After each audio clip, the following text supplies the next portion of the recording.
ये मटन चिनवारी कढ़ाई बनाने में जितनी ज़्यादा आसान है, खाने में उतनी ही मज़ेदार है दोस्तों।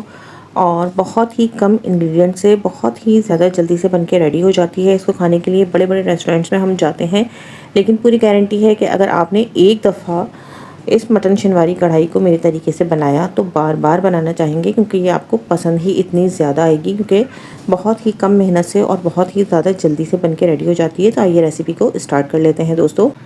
बिस्मिल्लाहिर्रहमानिर्रहीम। वेलकम करती हूँ आपको एवरीडे किचन में। सबसे पहले कढ़ाई ले ली है मैंने, और दोस्तों इसको मैं बना रही हूँ घी में, लेकिन आप चाहें तो ऑयल भी यूज़ कर सकते हैं। घी में इसका फ्लेवर जो है मज़ीद बढ़ जाता है मटन का। तो तकरीबन 4 टेबल स्पून जितना मैंने घी ले लिया है, और घी जो है आपको अच्छी क्वालिटी का लेना है दोस्तों। और इसके बाद मेरे पास मटन था जिसमें मैंने फ़ैट भी साथ ली है, और हड्डी वाला गोश्त है मेरे पास। हड्डी वाले गोश्त से कढ़ाई का फ्लेवर जो है मज़ीद इन्हेंस हो जाता है। इसके बाद मैंने इसमें ऐड किए हैं 2 चम्मच जितना अदरक लहसुन का पेस्ट। 2 टेबल स्पून ऐड किया है दोस्तों मैंने, टीस्पून नहीं है ये। और तकरीबन 1 टीस्पून जितना मैंने नमक इसमें ऐड कर दिया है। अदरक लहसुन से जब हम इस मटन को अदरक लहसुन के साथ भूनेंगे तो इसमें जो महक आती है, या जिसको आप स्मेल कह लें, वो उसकी बिल्कुल ख़त्म हो जाती है। बहुत ही अच्छी तरह से इसको मैंने 3 से 4 मिनट अदरक लहसुन और नमक के साथ भुना है दोस्तों। और उसके बाद तकरीबन 2.5 गिलास जितना मैंने इसमें पानी ऐड कर दिया है, और अच्छी तरह से पानी को मिक्स करके, क्योंकि ये मटन है और गलने में इसको थोड़ा सा टाइम लगेगा, तो मैंने जो है इसको कवर कर दिया है। तकरीबन 25 से 30 मिनट के लिए आप इसको कवर कर दीजिए, और फ्लेम जो है चूल्हे की बिल्कुल स्लो कर दीजिए, ताकि बहुत ही अच्छी तरह से जो मटन है ये टेंडर हो जाए। 25 मिनट बाद मैंने इसका लिड हटाया है, तो पानी जो है अच्छा खासा ड्राई हो गया है दोस्तों, और मटन जो है 80% तक कुक हो गया है। इसके बाद मैंने टमाटर के पीसेस ले लिए थे और उनको 2-2 करके कढ़ाई में ऐड कर दिया था।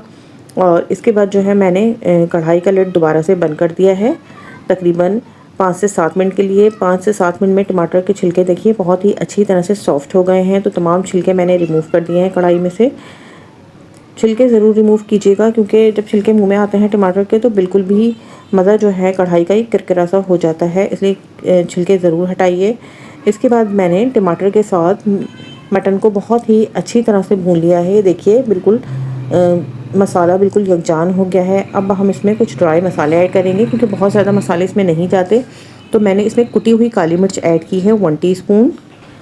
कुटा हुआ धनिया मैंने इसमें ऐड किया है तकरीबन 1.5 टीस्पून जितना, और साथ ही मैंने पिसा हुआ ज़ीरा ले लिया था 1/2 टीस्पून, वो मैंने इसमें ऐड कर दिया है दोस्तों।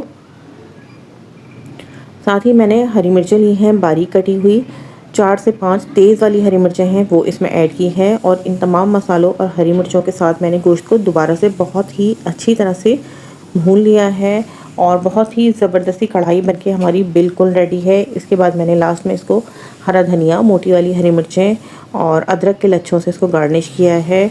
ज़रूर इस रेसिपी को ट्राई कीजिए। रेसिपी अच्छी लगे तो चैनल को लाइक और सब्सक्राइब ज़रूर कर दीजिए। अल्लाह हाफ़िज़।